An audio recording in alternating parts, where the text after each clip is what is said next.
Hi there, I'm Ewan the Therapist. Welcome to my YouTube channel. Today we're going to be looking at the issue of how do we deal with intense emotions or intense feelings. And sometimes on this healing childhood trauma journey, we're often told, we need to feel our feelings. And if you've come from a position of a very kind of detached, disassociative, numbing states, that process of learning to feel your feelings again can be very helpful and very constructive. It's definitely something I had to kind of embark on.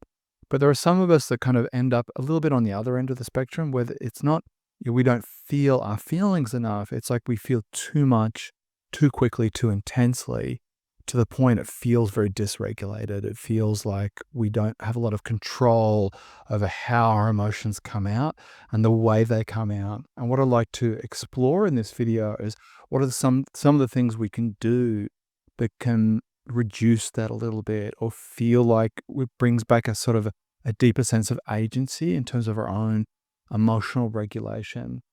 So let me take you through an example of something that may happen where you feel your feelings too much. And then I'd like to go through some of the things that you can do to support discharging some of that energy and also releasing some of the triggering effects of that as well. So let me give you an example of where an emotional, inverted commas, outburst may occur, where maybe someone feels a lot of anger in a very quick, fiery way, and then kind of moves into a retreating, cutting off, isolating phase. So let's say someone's meeting a friend, you've agreed to meet at 2:00, and then they're late. You text them, and they're late 10, 15 minutes, and they're not texting you back. And suddenly you just feel really angry.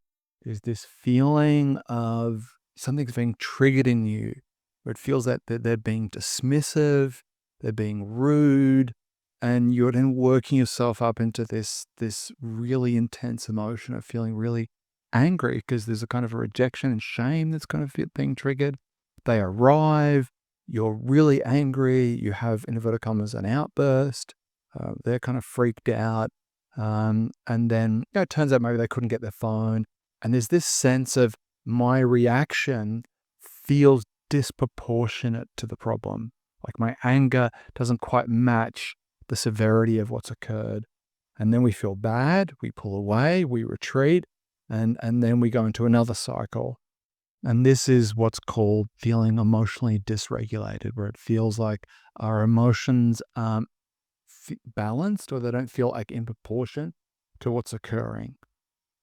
So one of the ways that we can change this or shift this, and this is something that I bring up over and over in these videos and in my practice and in my own life, is how do we have a greater awareness of what's occurring and really understanding the power of awareness.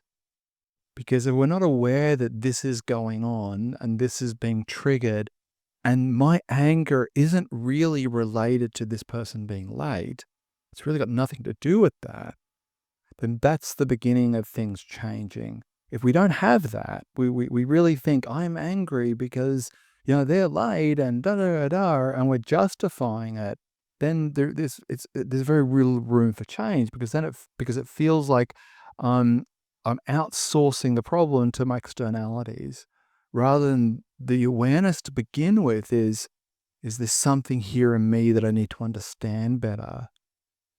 And if you've got this far in the video, maybe you're already at that point. You're looking to understand what is going on in me. And it's not to say people can treat you badly, and there aren't times where we're mistreated, and some level of anger is an appropriate response. But we're not talking about that. We're talking about that awareness of this flooding of feeling that feels like it comes from nowhere and I have no control when it arises, and it's affecting my life, it's affecting my friendships, it's affecting work. And there's something about it where it feels like I have some awareness that I don't want to be dictated in this kind of way. So don't underestimate the power of just awareness, like, this is what's going on. And just like I spoke about in a previous video to do with shame cycles, this feeling of dysregulation, to begin with, we need to understand what is really going on before we can kind of necessarily completely interrupt it.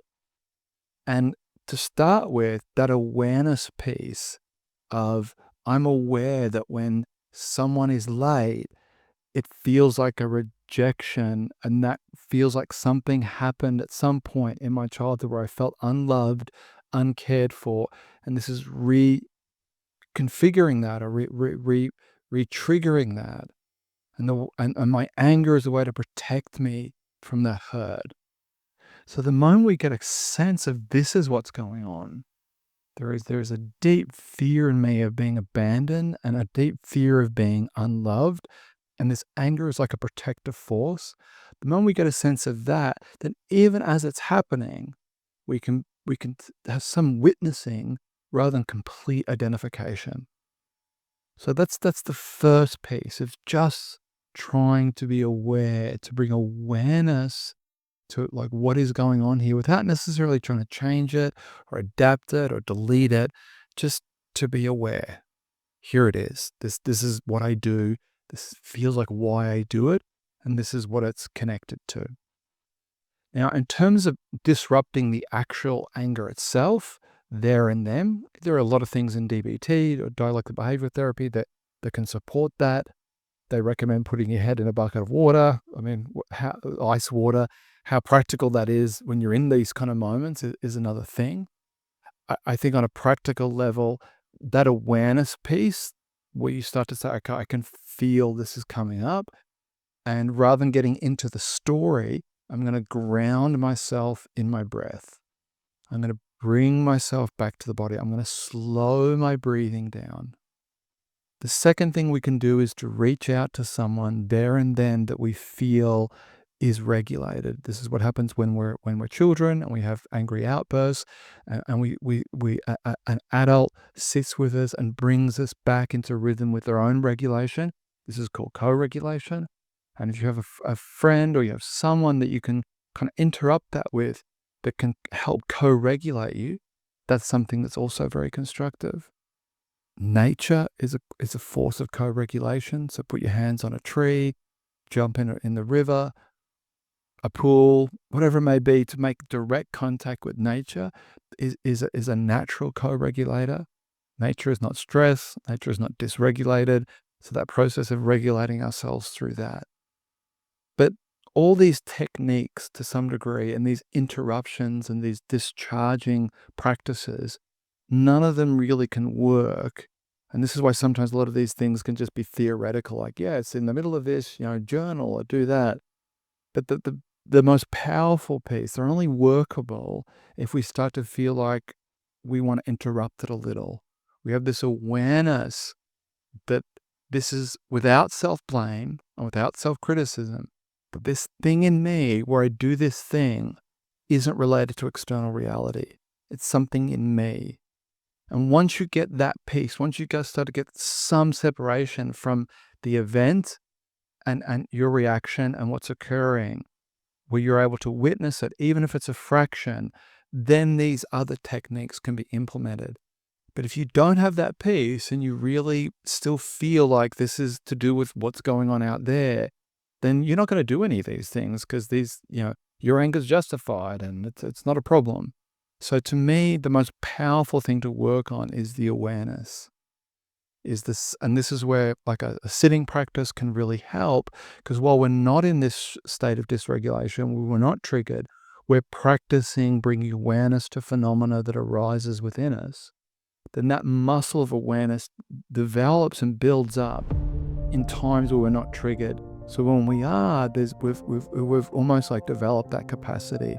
So there are things we can do in the middle of it, but there are also a lot of things we can do when we're outside of that moment, that when those moments appear, we've built up a resource and we've built up a capacity. So look, I hope this has helped. I hope this has made sense. If you've got any insights or anything you'd like to share, please put them in the comments. Thank you for coming to my channel, and please look after yourself. Bye-bye.